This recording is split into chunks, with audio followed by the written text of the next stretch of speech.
مشاہدات کی بنیاد پر بات کر رہا ہوں، اور اگر میں یہ باتیں نہ کروں تو میں ملک اور قوم کا خائن کہہ رہا ہوں۔ آپ ہماری آنکھوں کے پلکے ہیں، ہم آپ کی قدر کرتے ہیں، آپ ہم پر بوجھ نہیں ہیں، لیکن ہمارے احساسات کو سمجھنے کی کوشش کریں۔ جس شناختی کارڈ پر میرا جرنیل پاکستانی کہلاتا ہے، میرا یہ عام کارکن بھی اسی شناختی کارڈ کی بنیاد پر اپنے آپ کو پاکستانی کہلاتا ہے۔ اور یاد رکھو، ہم وہ لوگ ہیں اللہ کے فضل و کرم سے اور اس کی نصرت کے ساتھ کہ تمہارا جبر ہمیں تمہارے جبر پر آمادہ بھی نہیں کر سکتا، نہ اس کی حمایت کرنے پر مجبور کر سکتا۔ اور یہ وہ ملک ہے جب 1948 میں وجود میں آیا تو قائد اعظم محمد علی جناح نے کہا کہ یہ ایک ناجائز اولاد ہے مغرب کی۔ پھر کس بنیاد پر اسرائیل کو تسلیم کرنے کی باتیں ہو رہی ہیں؟ مسجد اقصی کی آزادی کے لیے دی جانے والی قربانیوں میں ہم اپنا خون شامل کرنا چاہتے ہیں، لیکن اسلامی دنیا ہے کہ وہ خرگوش کی نیند سوئی۔ آج ہمارے لوگ دیہاتوں میں غیر محفوظ ہیں، مسلح گروہ انہوں نے ہمارے نظام پر قبضہ کیا ہوا ہے، حکومتی رٹ نہیں ہے، سڑکیں ان کے قبضے میں ہیں، اور اب تو ہمارے ڈپٹی کمشنر صاحب نے حکم بھی دے دیا ہے کہ کوئی اپنے افسر جو ہے وہ اپنے گھر سے نہ نکلے۔ کیا اس حد تک ہم چلے گئے؟ سی پیک جو پورے ملک کی ترقی کا ایک دروازہ ہے، آج ہم امن و امان کے نام پر چین کو بھی بلیک میل کر رہے ہیں اور امریکہ کو بھی بلیک میل کر رہے ہیں۔ ڈالر کمانے کے طریقے ہیں، لیکن اگر ہم یہ باتیں کرتے ہیں، آپ تو ہماری نیک نیتی پہ شک کر رہے ہیں، آپ تو ہمارے خلوص پر شک کر رہے ہیں، آپ تو ملک کے ساتھ ہماری وفاداری پر شک کر رہے ہیں، آپ تو ہماری قربانیوں پہ شک کر رہے ہیں۔ میں قدر کرتا ہوں اداروں کی، لیکن میری نظر میں بھی کم از کم آپ کی پالیسیاں سیدھی تو نظر آئے نا۔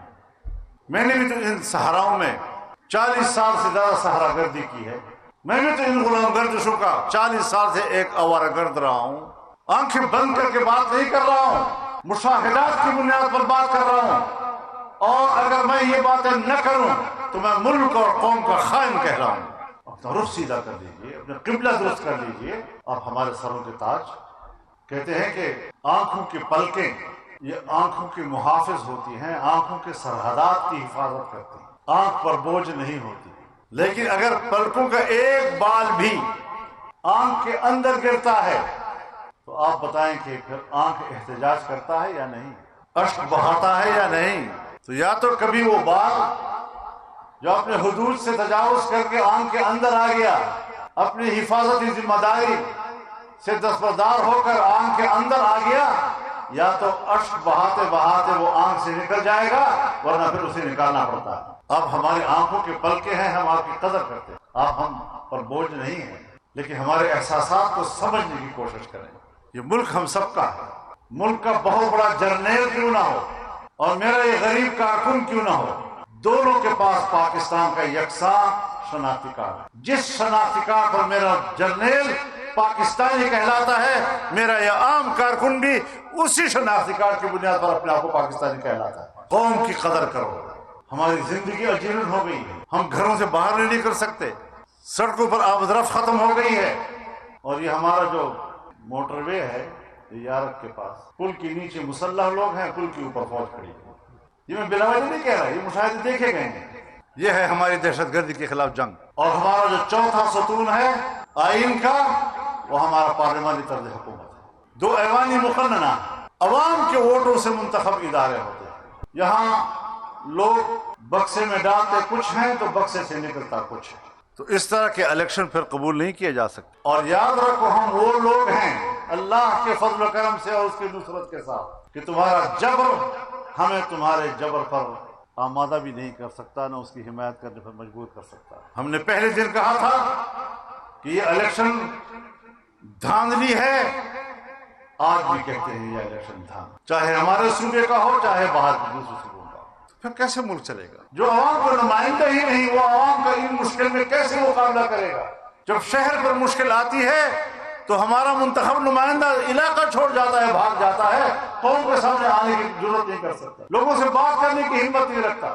تو میرے محترم دوستو، اس کے ساتھ ساتھ ہم نے پھر بھی اختلافات کے حدود کو سمجھا۔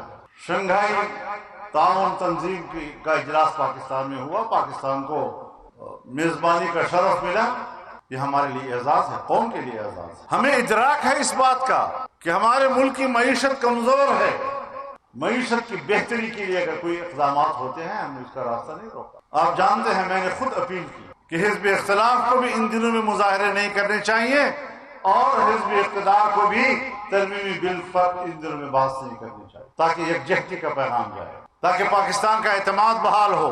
ہم پاکستان کے مفاد کو سمجھتے ہیں، الحمدللہ اختلاف کے حدود کو بھی سمجھتے ہیں، ملک کو بھی سمجھتے ہیں اور ملک کے مفاد کو بھی اللہ کے فضل و کرم سے سمجھتے ہیں۔ اب دیکھتے ہیں کہ ہمیں اس سے کتنا فائدہ ملا، ہمارے حکمرانوں میں کتنی صلاحیت ہے کہ وہ ملک کی معیشت کو بہتری کی طرف لے جائیں۔ امن و امان کیسے بحال کریں، ملک کی معیشت کیسے بحال کریں، ملک کے اندر کے سرمایہ کار اور ملک کے باہر کے سرمایہ کار ان کا اعتماد کیسے بحال کریں، دوست ممالک کا اعتماد ہم کیسے بحال کریں۔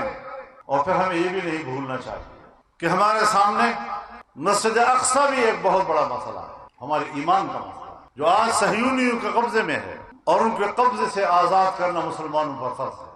آج غزہ کے مسلمان قربانیاں دے رہے ہیں، 50 سے 60 ہزار لوگ اس وقت تک شہید ہو چکے ہیں جو جنگ نہیں لڑ رہے، بچے ہیں، خواتین ہیں، بوڑھے ہیں، غیر مسلح ہیں، پرامن شہری ہیں، اور ایک وحشی ملک ریاستی دہشت گردی کر کے ہمارے مسلمان بھائیوں کا قتل عام کر رہا ہے۔ امریکہ اس کی سپورٹ دے رہا ہے، مغربی دنیا اس کو سپورٹ دے رہا ہے، اور یہ وہ ملک ہے جب 1948 میں وجود میں آیا تو قائد اعظم محمد علی جناح نے کہا کہ یہ ایک ناجائز اولاد ہے مغرب۔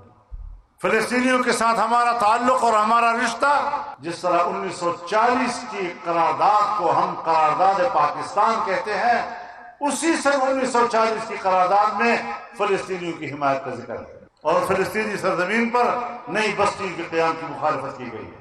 اسرائیل کے پہلے صدر نے اپنی خارجہ پالیسی کے بنیادی اصولوں کا اعلان کرتے ہوئے کہا تھا کہ اسرائیل کے بنیادی خارجہ پالیسی کے اصول میں اساسی اصول یہ ہے کہ ہم دنیا کے نقشے پر ابھرنے والے ایک نوزائیدہ مسلم ریاست کا خاتمہ کریں گے۔